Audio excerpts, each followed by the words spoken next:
محمد وآله وصحبه ومن اهتدى بهداه. اللهم أرنا الحق حقا وارزقنا اتباعه وأرنا الباطل باطلا وارزقنا اجتنابه. لتفسير سورة بقرة إيشتنا آياتي هشت كخواي قورا لآياتكاني رابردود متقي و پارێزکارەکانی بۆ کردین بە چەند سیفاتێک و هەروەها وەصفی بێباوەڕانیشی بۆ کردین بە دوو ئاەت. ئەو جار خوای بەروەردیگار لەو 12 ئاەتەی داهاتوو باسی دووڕوو منافقەکان دەکا کە دیارە خەڵکی لە سەر زەوی سێ بەشە، هەمووی یا ئیماندارە یا ئەوەتە بێباوەڕە بە ئاشکرا طبعاً ئیمانی بەخوا و بە قیامەت و بە ئیسلام و بە دین نییە، یان کەسێک یا کەسانێک هەنە دووڕوون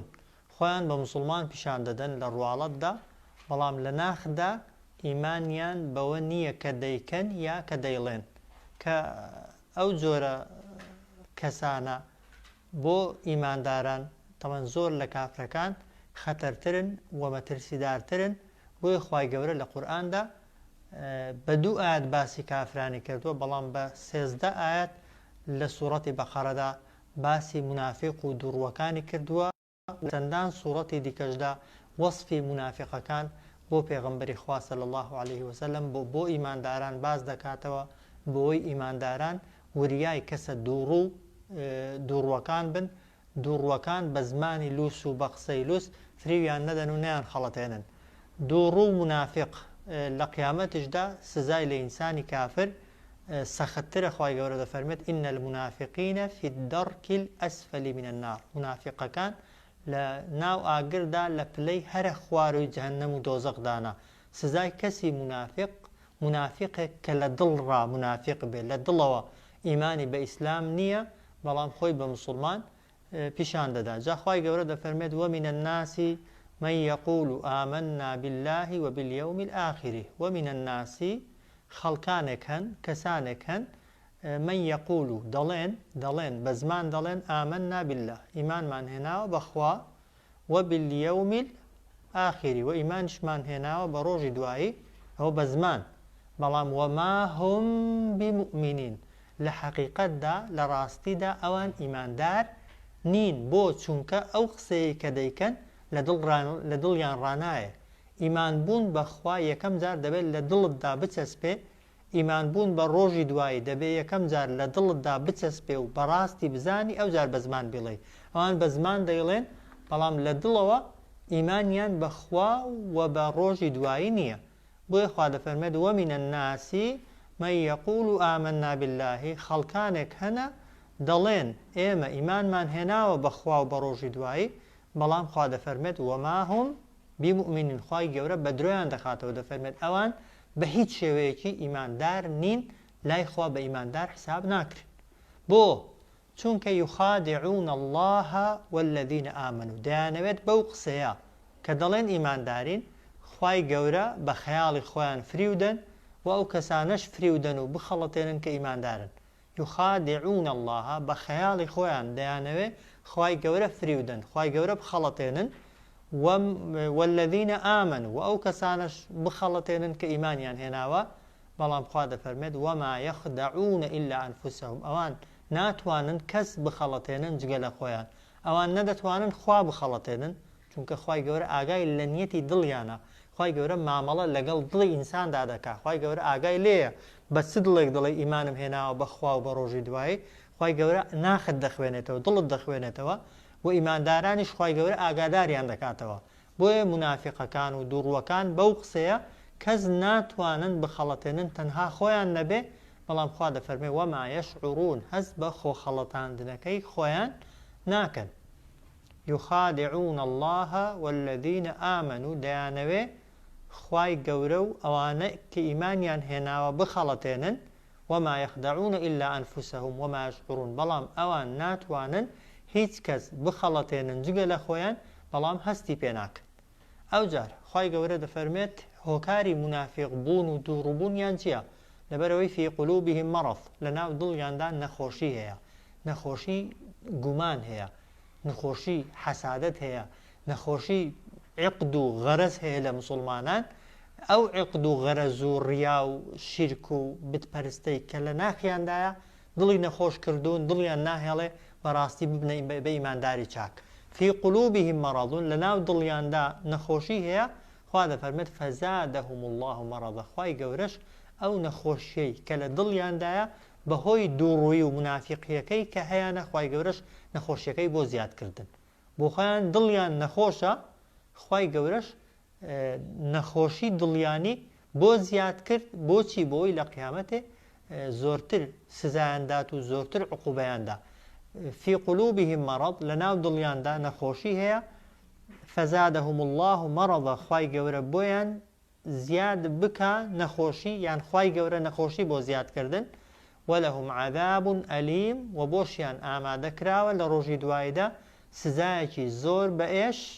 بەڵام هۆکاری ئەوەی کە خوا دڵی نەخۆش کردوون و هۆکاری ئەوەی کە خوای گەورە لە قیامەتێ سزایان دەدا هۆکارەکەی کێیە؟ هۆکارەکەی خۆیانن ها بیماکان و یەکذیبوون لەبەر ئەوەیە کە ئەوان قیامەت و دواڕۆژ و پێغەمبەر و مسلمانان و دینی خوا بە درۆ دەزانن یعنی هۆکارەکەی کردەوەی خۆیانە في قلوبهم مرض فزادهم الله مرضا لە دڵیاندا نەخۆشی گومان و دوودڵی و حەسادەت هەیە فەزادەهم الله مرضا خوای گەورەش ئەو نەخۆشیەی کە هەیەە بۆی زیادکردن وەلەهم عەذاب ئەلیم و بۆشیان ئامادەیە سزایەکی بەئێش بیما کانوا یەکذیبون بەهۆی ئەوەی کە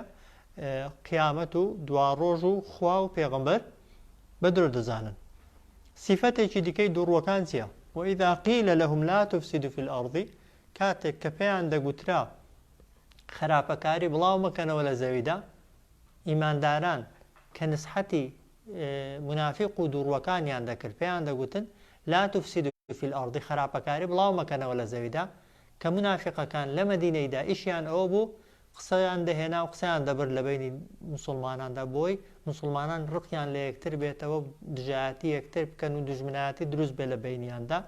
و ئەگەر زانی بەیان دوو مسلمان کێشەیان هەیە لە جیاتی ئەوەی بچن کێشەکەی بۆ حەلکەن دەچوون تەرەفی لایەکیان دەگرت لایەکیان هان دەدا بۆی تۆڵەی خۆی لە بەرامبەرەکەی بکاتەوە بۆی دژمنایەتی بکەوێتە بینی مسلمانان جا کاتێک کە ئەو سیفەتە خراپانەیان لێ دەبیندران خەڵک دڵسۆزانە نسحەتی دەکردن دەیگوت وإذا قيل لهم لا تفسدوا في الأرض کاتێک کە پێیان دەگوترا ئەی خەڵکینە ئێوە خراپەکاری بڵاو نەکەنەوە لە زەویدا دەیانگوچی لە جیاتەوەی گوێ لە ئامۆژگاریەکەی بگرن و بە قسەی کەسە دڵسۆزەکان بکەن قالوا دەیانگوت إنما نحن مصلحون دەیانگوت بەس ئێمە مصلح و چاکەکارین بەس ئێمە بە دوای چاکە و چاکەکاریدا دەگەڕێین ئەوەش سیفەتی ئینسانی منافقە کە ئەگەر نسحەت بکرێت و ئامۆژگاری بکرێت لە جیاتی ئەوەی گوێ لە نسحەت و ئامۆژگاریەکەی بگرێ خۆ بە گەورە بزانێت لە بەرامبەر ئامۆژگاریەکەیدا و ڕێک عەکسی ئامۆژگاری کەرەکەی بجوڵێتەوە ئەوە نیشانەی کەسە دووڕوو کەسە منافقەکانە و ئینسانی ئیماندار هەرگیز وانیە و نابێ وابێ هەر کەسێک دڵسۆزانە ئامۆژگاری کردی ئەگەر کەسەکە کەسی باشیش نەبێ مادام قسەکەی باشە مادام قسەکەی چاکە مادام لە مەسلحەتی تۆ قسە دەکا ئینسان دەبێ ئینسانی عەقڵ گوێی لێ دەگرێ ئینسانی ئیماندار گوێ لە خەڵکی دەگرێ ئەو بەرامبەرت هەرچیەک بێ وإذا قيل لهم لا تفسدوا في الأرض کاتێک کە پێیان دەگوترا خراپەکاری لە زەویدا بڵاو مەکەنەوە دەیانگوت بێگومان ئێمە تەنها لە چاکەکارانین یا بەس ئێمە چاکەکارین بۆیە ئینسانی دووڕوو ئینسانی منافق هەمیشە خۆی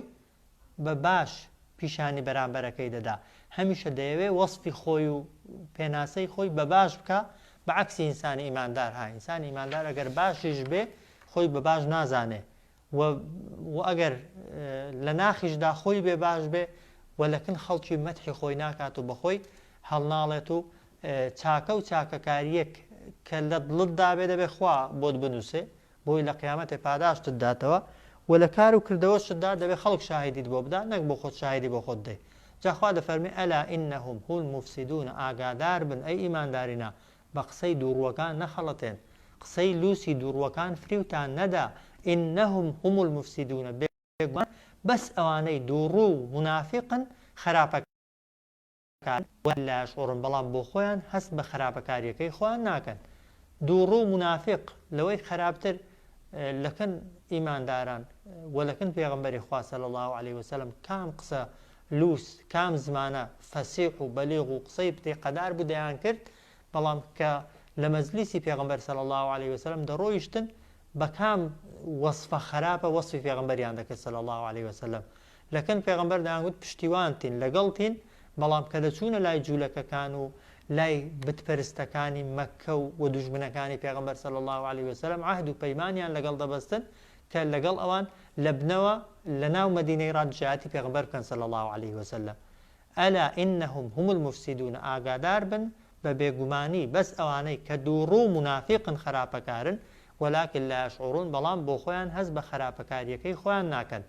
صفەتێکی دیکەیان چی بوو وإذا قيل لهم آمنوا كما آمن الناس کاتێک کە دەگوترا بە دووڕوەکان ئیمان بێنن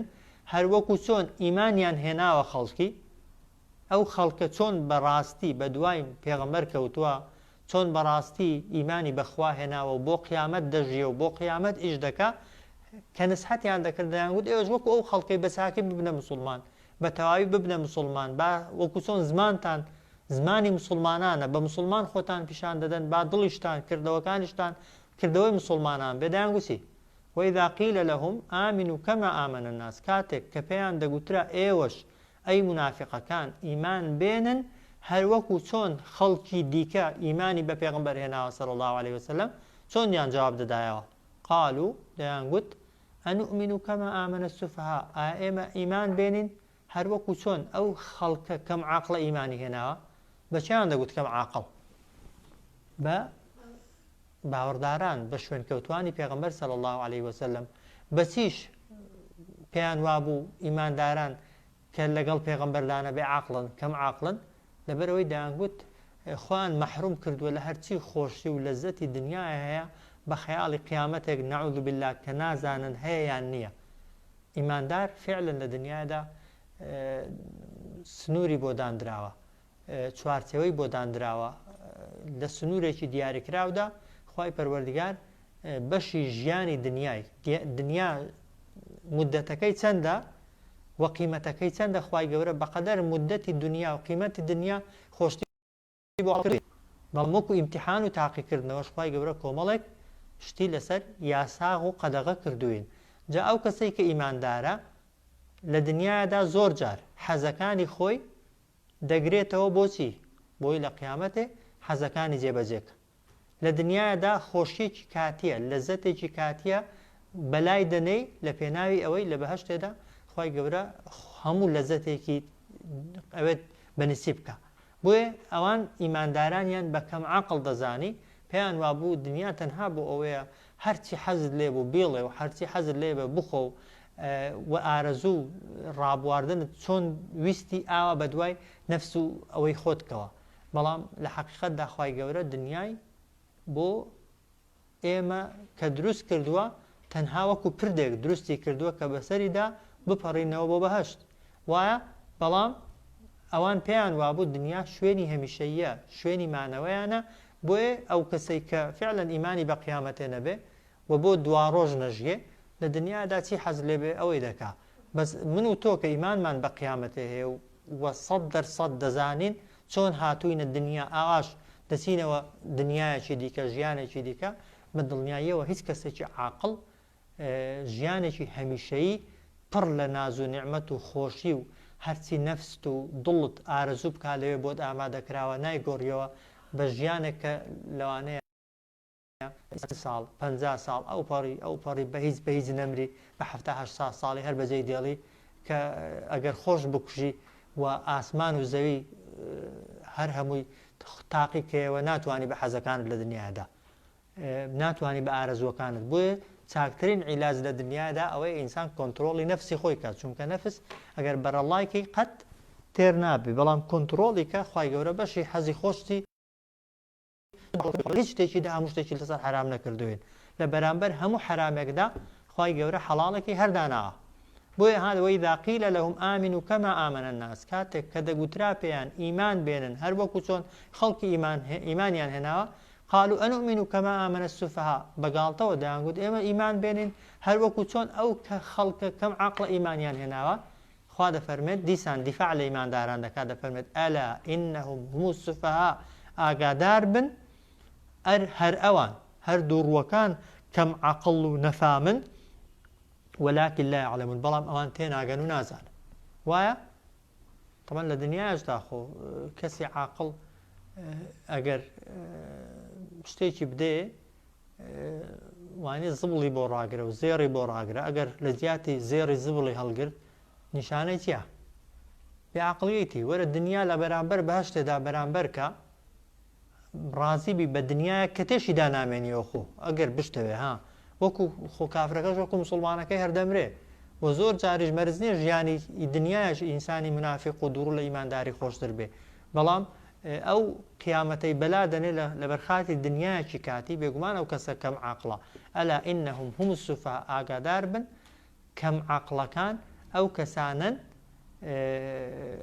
کە منافق و دوڕون و حساب بۆ قیامەتی ناکەن ولكن لا يعلمون بەڵام هەستی پێ ناکەن وإذا لقوا الذين آمنوا قالوا آمنا كاتك صفتێکی دیکەیان ئەوە بوو کاتێک کە دەگەیشتن بە ئیمانداران وإذا لقوا الذين آمنوا کاتێک دوڕوەکان لە شوێنێک دەگەیشتن بە ئیمانداران قالوا آمنا لەکن ئیماندارانیان دەگوت ئێمەش ئیماندارین وەکو ئێوە واضحە بەڵام وإذا خەلەو إلى شەیاطینیهم کاتێک کە دەگەڕانەوە بۆ لای شەیطان و گەورە و سەرکردەکانیان قالوا إنا معكم بەوانیشیان دەگوت ئێمە لەگەڵ ئێوەین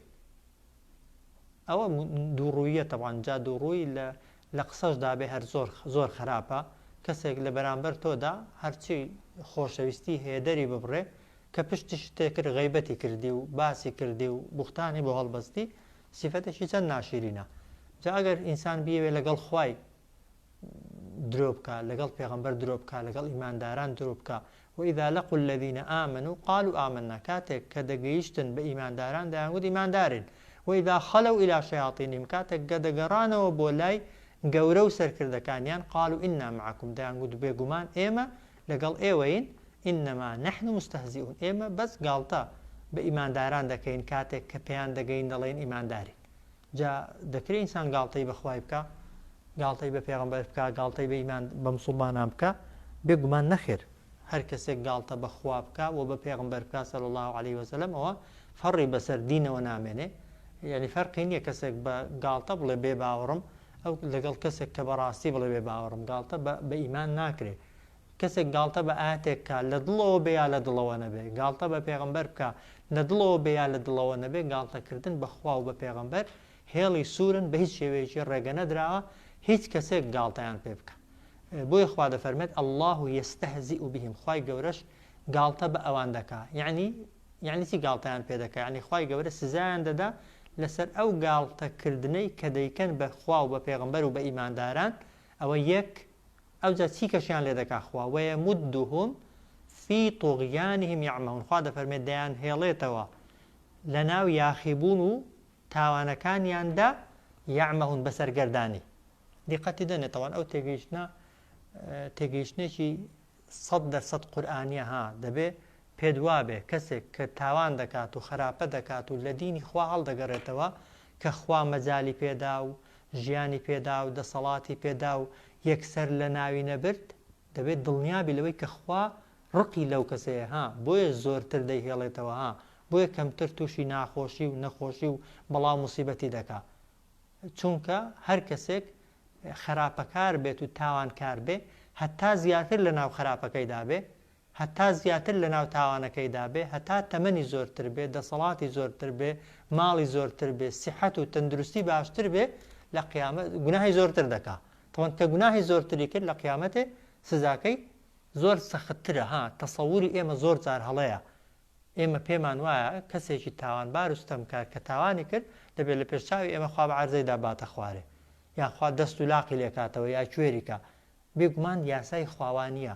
و بە پێچەوانەوە ها خوا کەسێکی خۆش بوێت ها ئیماندارێکی خۆش بوێت کە ئیماندارەکە هەڵەی کرد خوای گەورە ئەگەر خێری بۆی بوێ لە دنیاە انتقامی لێ دەستێنێتەوە ها لە دنیای تۆڵی لێ دەستێنێتەوە تۆڵەشی بە شتێکی سنووردار ها نەخۆشیەکە توش دەکا بەو نەخۆشی خاوێنت دەکاتەوە جاری وایە موسیبەتێکت بەسەر دێنێ خی گەورە بە موسیبەتەکەی تاقید دەکاتەوە جاری وا هەیە خەفەتێکت توش دەکا هەر لەسەر خەفەتەکەی ئارام دەگری و خۆڕا دەگری خی گەورە بەو خەم و خەفەتە ئەوە دەکات خاوێنە دەکاتەوە و پاکت دەکاتەوە بۆیە خۆشەویستی خوا بۆ عەبدەکانی خۆی ئەوەیە لە دنیادا لە دنیاە پێش ئەوەی بمرن خاوێنیان کاتەوە پاشیان کاتەوە جا خی گەورە بۆ خۆی دەزانێت ئێمە هەندێک جار ئەگەر خوا بمان خاتە خۆشی لەوانەیە زۆرتر یاخی ببین زۆرتر لە خوا هەڵگەڕینەوە کەمتر ئاگامان لەوانەیە لە عیبادەت و خواپەرستی بێ بۆیە زۆر جار خی گەورە کە بەندە و عەبدێکی ڕاستەقینەی خۆی خۆش دەوێ لە دنیادا هەندێک جار هەتا دەگاتە ئەندازەی مردنێش ها زۆر جار خی گەورە کەسێک کە بە ئەو تەسەوڕی کە کابرا بە گەنجی دەمرێت دەوترێ کاتی نەبوو وەقتی نەبوو یان وشەی جوانە مەرگ و هەندێک کەلیمە بەکاردێنرێت کەلیماتی شەرعینین بەڕاستی کەسێک گەنجێکی ئیماندار بە گەنجایەتی بمرێ و بچێتەوە لای خی گەورە خۆ زۆر لە پیرێکی ئاخیر شەڕ چاکتر و باشترە خۆ یەکێک بە منداڵی بمرێ ئەگەر نەگەی بێتە دەرەجەی باڵغ بوون با منداڵیش بێت و داکو باوەکە چاویان زۆر لەسەر بێ بەڵێ بۆ منداڵەکەی زۆر قازانجە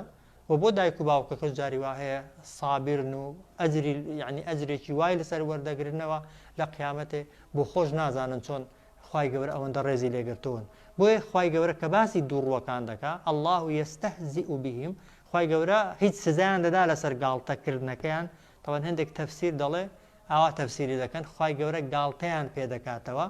بەڵام زۆرێک لە عولەما بە نەوعی دیکە دەڵێن دەبێ بڵێ خی گەورە سزایان دەدا لەسەر گاڵتەکردنەکە چونکە گاڵتەکردن سیفەتی نەقسە خی گەورە لی ناوەشێتەوە گاڵتە بە خەڵکی بکە بەس سزای هەر کەسێک دەدا کە گاڵتەی کردبێ بەخوا و بە پێغەمبەر و بە ئیماندارە وازەحە سزای دووهەم چییە وەیەمودهم نەک ناڵێ لە ناویان دەبا دەفەرمێت دایان هێڵێتەوە فی طغیانهم لە ناو گوناهەکانیاندا یعمەهون تا بە سەرگردانی کات و تەمەنیان بەڕێک ئولائیکە ئەو کەسانەی کە ئەو سیفەتانەیان تێدانە و دووڕون الذين اشتروا الضلالة بالهدى کەسانێکن کڕیویانە گومڕایی بە هیدایەت کڕیویانە وەریان گرتووە گومڕایی سەر لێ شێواوی بەڵام هیدایەتیان دۆڕاندووە ڕێک وەکو کەسێک وایە زێڕی هەبێ گەوهەر و مرواری شتە گران بەهاکانی هەبن بیاندا بە کەسێک لە بەرامبەریدا زبڵی لێوەرگرێ ڕیخی لێوەرگرێ چەند زەرەر دەکا بێگومانە تۆ خاوەنی هیدایەتێک بی کە خوا بۆی نردووی نورێک کە خوا بۆی نردووی دڵتی ڕووناک کردوتەوە وازی لێبێنی بۆ دووڕووبوون و منافق بوون ئولائیکە الذین اشتروا الضلالة بالهدى ئەوانە گۆڕیویانەتەوە گومڕایی بە هیدایەت فما ربحت تجارتهم خوا دەفەرمێ هیچ قازانجێکی نەکرد بازرگانیەکەیان وما كانوا مهتدين و ئەوان ڕێگای ڕاستیشیان نەدۆزیەوە و خی گەورە هیدایەتیشی نەدان خی گەورە بمان پارێزێ لە نیفاق و دووڕووی صلی الله على سيدنا